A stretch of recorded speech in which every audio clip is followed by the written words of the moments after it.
Well, welcome back, everybody. This is episode number 11, I believe, and the Journey of Integral Recovery podcast. And the whole podcast has been a remarkable journey. But if you remember last time, we started talking about the aqua map. That is one of the essential things that makes integral recovery. You ask what integral recovery is. It's the map plus the practices to negotiate the terrain that is delineated by the maps. Mm-hmm. So last time we were talking about stages, which is probably one of the more complex parts of the map. And yeah, it's pretty complex. Why? Because reality is complex, and somebody said there's a simple solution to every problem. It doesn't work, So it has to be complex enough to contain everything that needs to be talked about. So the last time I was laying out spiral dynamics, and this is something that was taken over, that was incorporated by Ken Wilber, and it was built on Claire Graves and Don Beck's work, and the thing has evolved. And as this thing unfolds, we'll talk about it more. But let me simplify it to say, in very basic terms, the development levels are tracing egocentric development, right, at a very early stage, which means, what do you care about at egocentric? Yourself. Yeah, number one. Wow. Okay. As you move to ethnocentric, it means your circle of concern expands beyond to just yourself to your group, your people, your church, your sangha, the chosen people, however that one works out, right? Your race, or there's so many, your football team, there's so many different divisions of that. And so that's ethnocentric. There's more care, but people that are outside of that, or, you see that happening in the United States, let's keep those Muslims out, because they're not quite totally human or something, they're not like us good old American boys, girls over here. So from that, you have a world-centric, which means it's not like you don't account for yourself anymore. It's like you don't count for your people, your country, your family, but you transcend and include that prior development. So you still care of the self, you still care for yours, but it's expanded now to the whole world. It's got to be win-win-win-win-win at some level, okay? Mm-hmm. And then beyond that, when you're talking second tier, even third tier and fourth tier, Ken explained to me one time, which I don't think I totally got, but anyway, you become cosmocentric, and your identification with and your care becomes the whole universe, and you're able to take multiple perspectives, not just yours, not just your groups, not just different groups, but it just expands to, you can see the world through the eyes of a dog or a bird or the water or the wind or something. There's a lot of stuff that goes on there that's pretty amazing. So this stuff, and one of the, what we really need now on a worldwide scale is to get as many of us up to these worldwide perspective, the world-centric ethical development, because then we can start taking care of each other and we can start solving all these problems, because they have to be. It's a small planet. We have to be solving these things, largely the macro things on a world-centric basis. However, the disease of addiction, which is such a bummer, takes us from whatever level we were at before we started, getting our lives controlled by the drugs, and takes us down into the basement, into very negative, egocentric, and even below in some cases. So, so I'm just gonna, my two brothers here, have been engaged on their journey of recovery and evolution, and seeing the devolution. I just want to put it out to you. Maybe Bob, you'll start us. How can you see this kind of dynamic in your own journey into addiction, and later out of addiction into recovery? Thank you, John. I'd like to defer to Doug, though. I think, Doug, you have something to share with us from Carl Jung, and then we can dive in from there. Carl, sorry, brother. Yeah, absolutely. Yeah, we have a quote here from Carl Jung that I wanted to share with everyone, and I think this introduces and very eloquently describes to what you were just talking about, John, with the increasing levels of inclusion. Carl Jung says, "Man can know himself only insofar as he can become conscious of himself." And that's certainly true. It relates to the shadow work that we do as a part of integral recovery practice. But as we move through the stages, we do so by increasing our capacity to take the perspectives. One of the best transformational practices that I have found is to take the role of another, to try and see things through the eyes of another. And as you do that, you do exactly what John was just discussing with us, which is expanding your view your inclusion from my tribe, my family, my people, my race, my nation, my religion, to being able to see from the other side and how all these pieces fit together. You start to include the world-centric consciousness of science and reason, because there are certain things that are universally true. The law of gravity, for example, it doesn't matter what color I am or what I believe. If I go and drop a bowling ball, it's going to fall to the ground, and that is true everywhere. As we move through these and begin to see that there are different approaches to things, and my religion, my tribe, is not the only one that can possibly be right in the world, we open our ability to connect with others and thus understand ourselves and our place and grow into our ability to give and connect with the world. Yeah. Thank you, Doug. And yeah, and as we learn these maps, I mean, there are ways to help us reflect on ourselves. Oh yeah, I'm really having an orange day or a blue day, or this is what my family was and what I grew up in. So that explains a lot, in my own journey and stuff. So these are all self-reflective mirrors that we can look back and understand ourselves and others to be more effective and more compassionate. So Bob, I'll take it back to you. And the original question was, how did you see yourself in your own value system reflected, I guess, in your up and down, moving up and down the spiral as affected by the disease of addiction and later the journey of integral recovery? Yeah, thank you, John. I'd like to dive in, and you and Doug interject as we go along here. I don't want to monopolize, but I'd like to kind of build out a story that I'm very familiar with, and it's really informed, Doug and John, by what you just presented in the previous podcast, John, on spiral dynamics and the levels. It's really, really informed my own experience with addiction and now in recovery. The short version. I grew up in a family that was really the epitome of orange. Very bright parents. My father was a biologically oriented psychiatrist. My mother was a very bright nursing professor. The joke in my family, I was the only one that didn't go into the medical professions. My family was the medical model, and I was the only one. I got my PhD in psychology, so I was kind of the runt of the litter. But the bottom line is you have this family that really values rationality and individualism to the extreme, and I'm really grateful for that. Both my brothers at the end of the 1960s went to UC Berkeley. Tony got involved in the Students for Democratic Society and the Weatherman. He was a radical. Alan got involved in the gay liberation movement. My mom was in the first generation of feminism. This is what I grew up in. My father developed an alternative psychiatric association. The American Psychiatric Association didn't match, and so he created the National Psychiatric Association, just to get a sense of a family moving into postmodern, what you talked about in terms of green. And so I grew up in an orange on its way to green kind of household. And there's a lot of good news in that. There's a lot of good news in that. I'm grateful for all of that, all of those foundations. I studied my ass off through school. I was very bright, achieved a lot in school. And then things began to fall apart. And John, you and I are contemporaneous with each other. You'll remember this, and you've actually referenced it. My oldest brother, Tony, wrote me from Altamont Festival in December of 1969. August of 69 was the Woodstock Festival, Peace, Love, 3 days. And Tony didn't make it there, but he made it to Altamont. And this was the kind of the beginning of the fall of the Love generation. I used to go up and spend time with Tony and Alan in Golden Gate Park. Summer of Love, all of that was very powerful impact on me as a little junior high school guy. Yeah, right. Me too, as a little junior high school guy. Yeah, and then things went to hell in a handbasket, and it's symbolized by Altamont, where there were Rolling Stones hired Hell's Angels as bodyguards, and they killed people, and it was a big freaking mess. But even more to the point is both my brothers were part of a subculture. In addition to being involved politically, we're both very activists.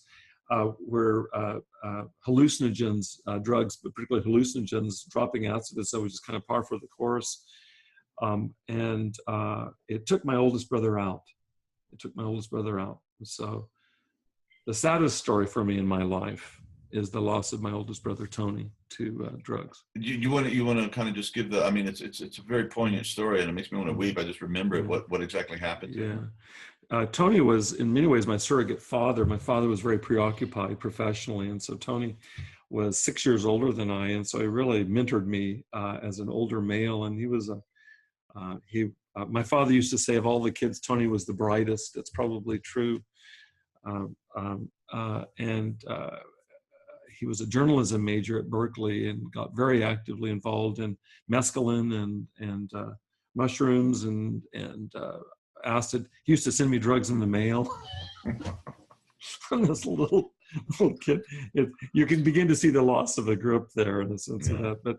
But Tony lost his mind owing to hallucinogens. He kept using and became more and more psychotic, and never recovered from that. Became very paranoid about the family. My father, who was the psychiatrist, was out to get my brother, and so on. Tony confided all of this in me, and he eventually split off from the family because he didn't trust anybody in the family. And there's always some psychological truth to that.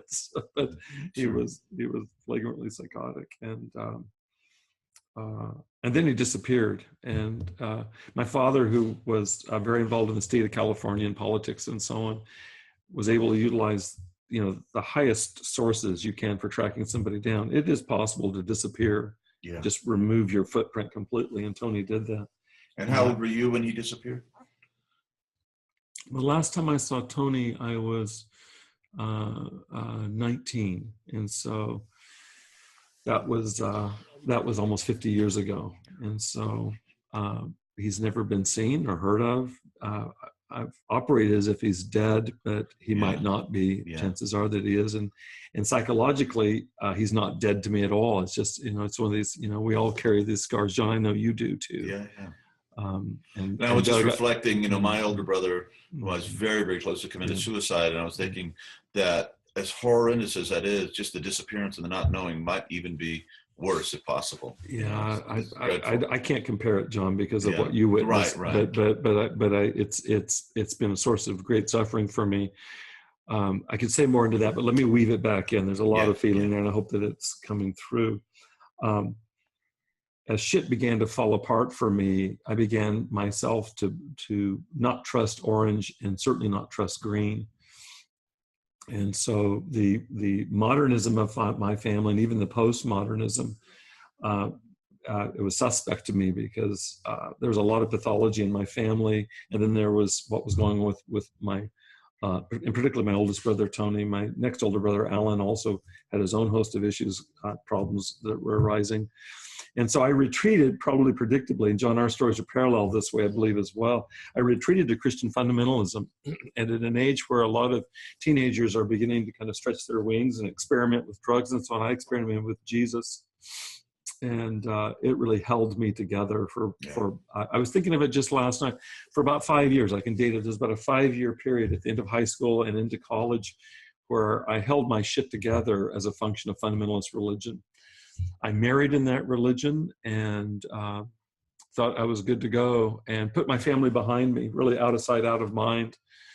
I actually preached a sermon one time, John, based on the song that was popular at that point by Carly Simon, "Haven't Got Time for the Pain."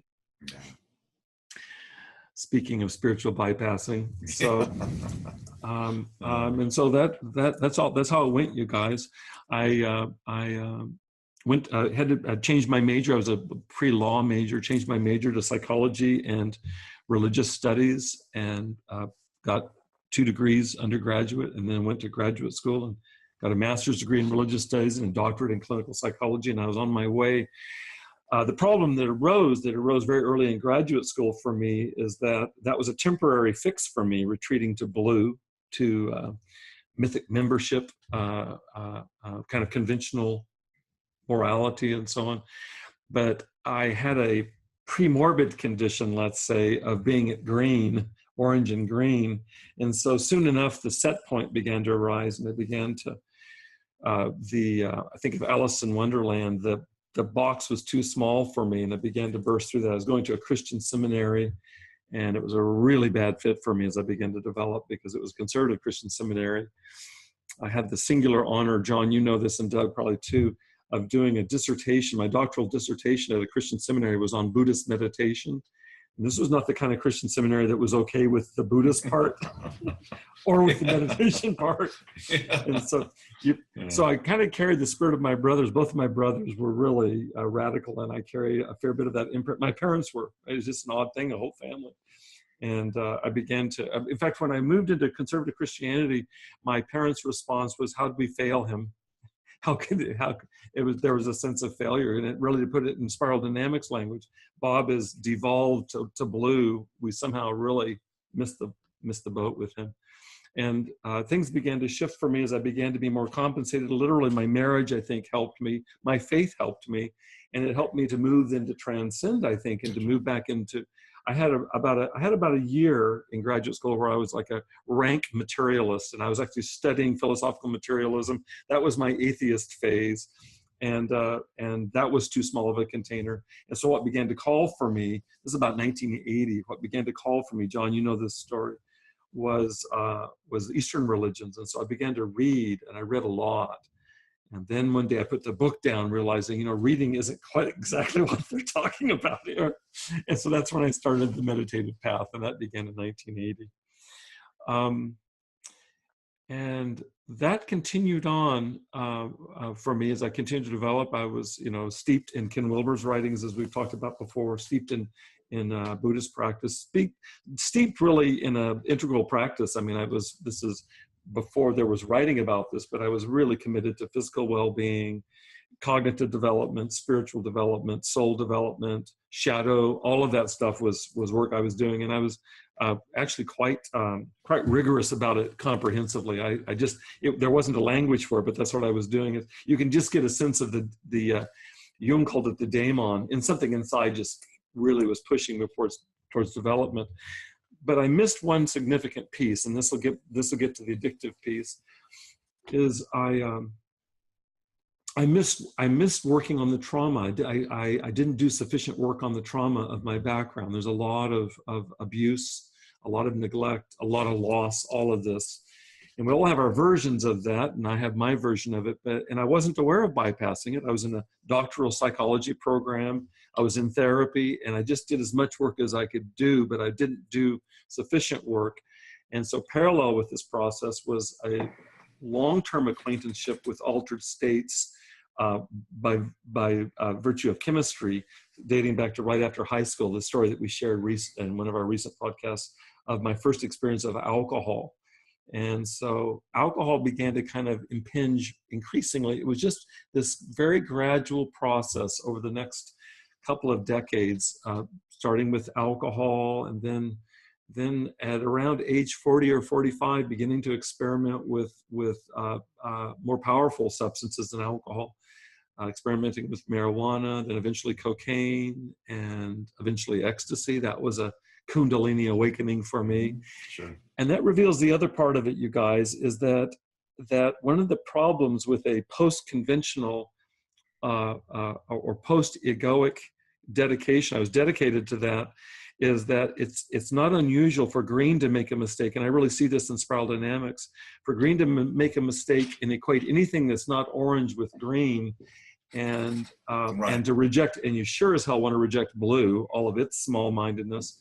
And I began to become more and more some combination of red and green, is the way that I understand it. We'll talk more about this, but what looked like post-conventional grooviness and transcendental insight and Kundalini this and chakra that was some combination of genuine spiritual strivings. There's no doubt about that.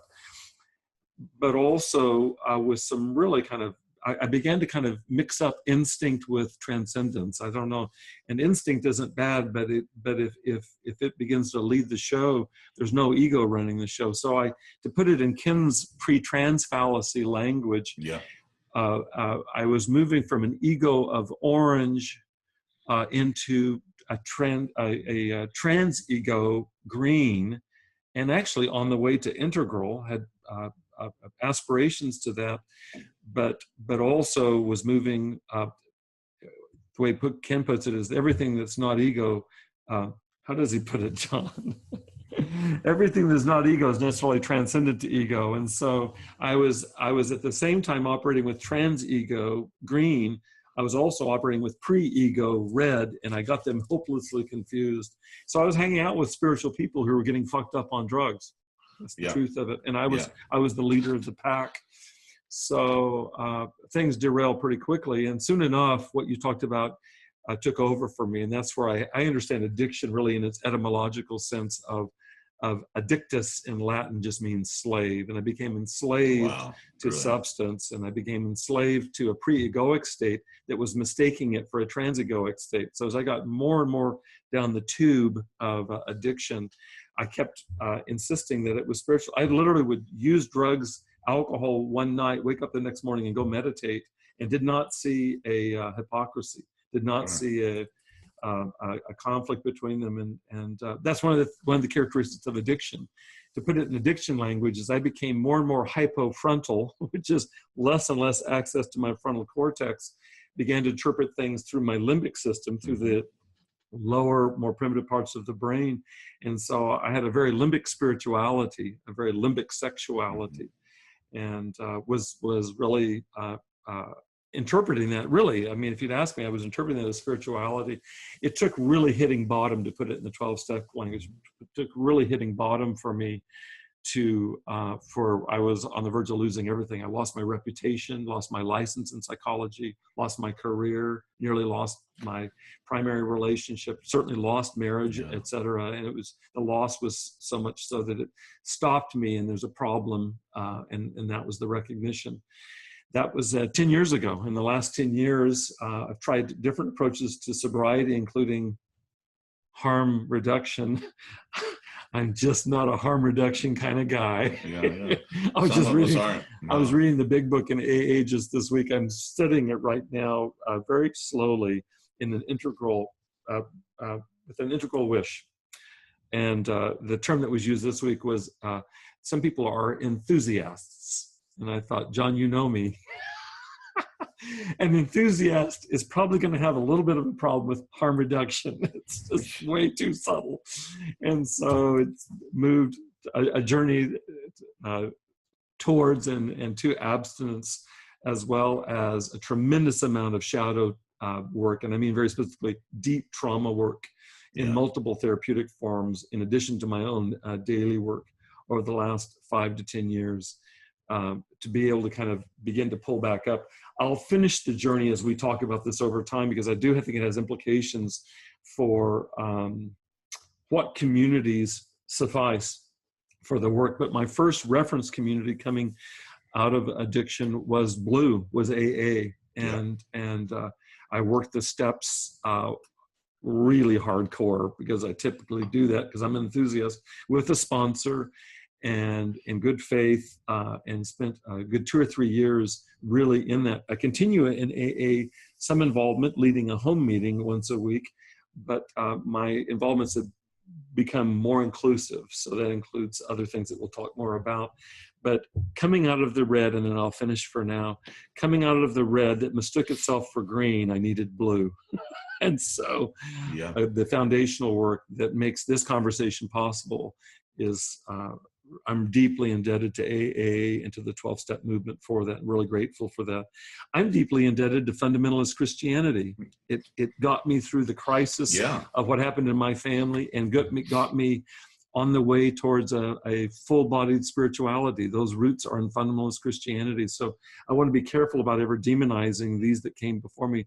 They are the shoulders on which I stand right now. That's my story for now. How's that, you guys? No, that's brilliant and very complex. So much in there. And, not only, I mean, the story is you lost your brother. Your brother just wandered off. That's what happened to not most of us, but substantial number of us who were experimenting with these psychoactive substances without any wisdom, without any guidance, and just lost our minds, and we went away.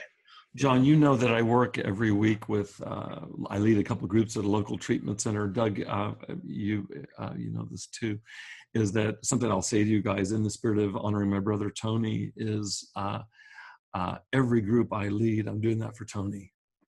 Awesome. Yeah, he's right there. And I want to say too, I was, you know, I was falling into using drugs and psychedelics and, you know, just anything at that, when I was 13 or 14. Again, it was a fundamentalist Christianity, basically born again experience that really kind of kept me safe from all that for 8 years when I really needed to be safe from that. And, you know, Christianity, not bad. Bad Christianity is bad. You know, there are versions of Christianity very hateful and just, you know, I don't think they have anything to do with the teachings of Jesus, but, you know, people can take anything and make it, you know, awful. I mean, Buddhism can become a disaster, you know, anything that doesn't really, that is not, where there's not compassion, humility, and honesty and access to the source of the whole spiritual impulse, you know, a true mysticism that's available to all its members in a good way. So yeah, and I also, and as we transcend and include, I've never left behind the Sermon on the Mount. It's like it's always right there. And I don't know who Jesus was, that historical guy, man, but he nailed it. Whatever came down through us through the writings that exist, and there's an internal presence too that you run into when you do internal, you know, meditation and prayer and this deep stuff. So it is a mystery, and yeah, my life was saved by it. And then, of course, I was in a group that became very cult-like and more toxic, and I had to, you know, I said, God, it took us like 10 years to do what the early Christians took them 300 years to get that fucked up, you know? So we were really, and it was probably always there in the beginning, but it was an amazing experience. And as I've grown, I've been able to go back and honor that and re-own the real stuff, you know, and kind of separate it from the stuff that wasn't so good. And that's what we get to do. We get to go back at an integral level, go back and do some archaeology through the levels we've been through. And it's like, ooh, you know, I blasted through orange into green. I had to go back, and I'm still doing that. I have to go back and get some of the stuff I missed in my motoring through orange, you know, from blue to green, and go back and learn some of those values and go back and re-own the strengths of not only blue, but, you know, the warrior courage of red and the shamanistic connection to nature that our ancestors had that we've lost in modernism and scientism and a lot of other things. So there's good foundational stuff in all these things that we have to go back and eventually, you know, pick apart. Well, this ain't so good. Capitalism has done, you know, modernism has done great stuff. It's also really, you know, messed up a lot of things too. So how do we shape that into a healthy version in ourselves and in the world at large? And that's part of the journey. So. Yeah. Thanks, John. Bob, I am so grateful that you shared all of that too. There were a lot of things in there that moved me, and as I will share in a later episode too, there are certainly some parallels there and some differences, but your experience of moving through it, and particularly I am inspired by your ability to take perspective on it now and look at those things and understand those things now through a lens that was impossible while you were suffering through it. I recognized myself so much in your discussion of the pre-trans fallacy and the combination of green and red that was happening for that time at you. Certainly I experienced that as well. And I spent a lot of time in orange. Orange was an important place for me, and I was simultaneously in green. Again, I'll share that later, but that combination is interestingly manifested in addiction. The ability to feel like you're one place and certainly be operating from another. That I guess plays into the concept of lines too. You can be very highly evolved in certain lines and then acting from a moral center of gravity with much lower development. Yeah, hugely important point. Yeah, that's good. That's good, Doug. Yeah. At one level, you could say that I was spiritually more and more refined and attuned.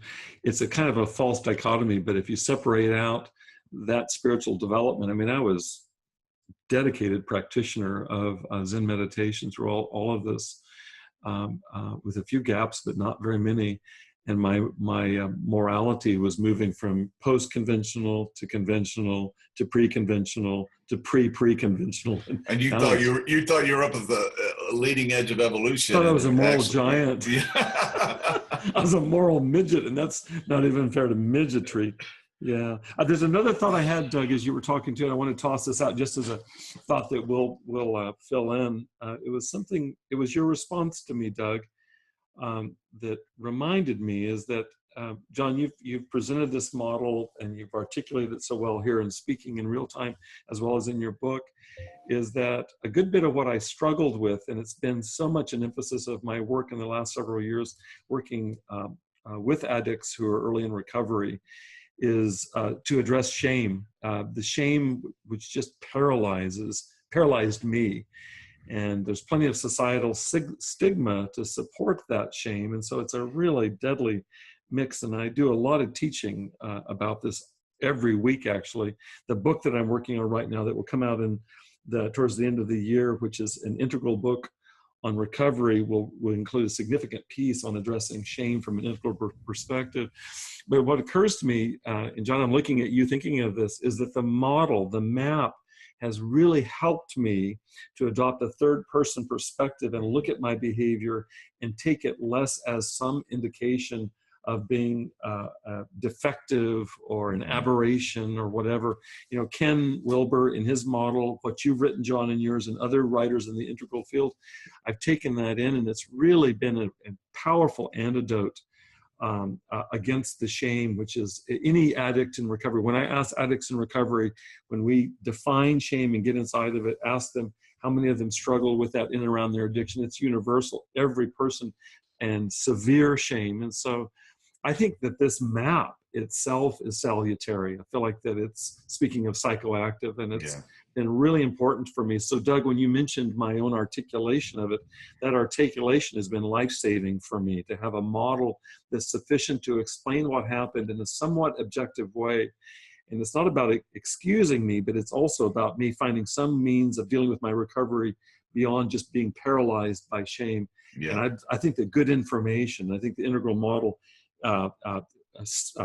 epitomizes that for me. Good information frees just as shame paralyzes. So and shame, we just, it's kind of a simple way of looking, but shame is like, I'm essentially flawed. I am bad by my very nature. Guilt, on the other hand, I did something bad and I feel bad about that, which is a good thing. If you do bad, you should feel bad. Therefore, you'll clean up your mess or you won't do it again or something like that. But shame is just, I'm bad. And that is such a trigger to relapse, you know, because if you don't have a way to go in and go into the darkness and get through it and find fundamentally the bottom of it all, you know, that you're insanely good, just as everything else is too, and to feel that, and that is a hopeful story. And it's like, okay, I should stay alive. But if you're just like, I just deserve to suffer, I suck, I'm so bad, and like I said many times, every relapse begins with a case of the fuck it's, you know, and there's nothing that will bring relapse on any faster than shame. Just, I fucking hate myself, and so this is a good way to kill myself, you know. Yeah, I don't deserve to recover anyway because I am a terrible person. You know, Bob, I struggled very deeply with shame too, and so hearing that gives me some hope, and I really look forward to continuing to discuss that with you now and in future episodes of the podcast as we go on. I think that that's one of the things that will benefit a lot of people. Good. So I'm really looking forward to that and learning some of the techniques from you. Shadow practice and working with that, because it's so deeply rooted, is a very challenging and ongoing process that we can continue to work on for the remainder of our lives.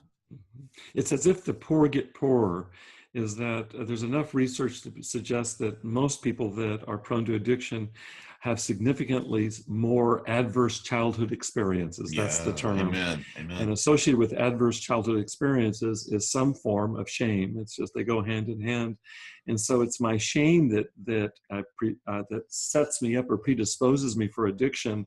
And my addiction itself, you know, if you're an addict, And also, I should say, if you're in early recovery, it's not a compliment.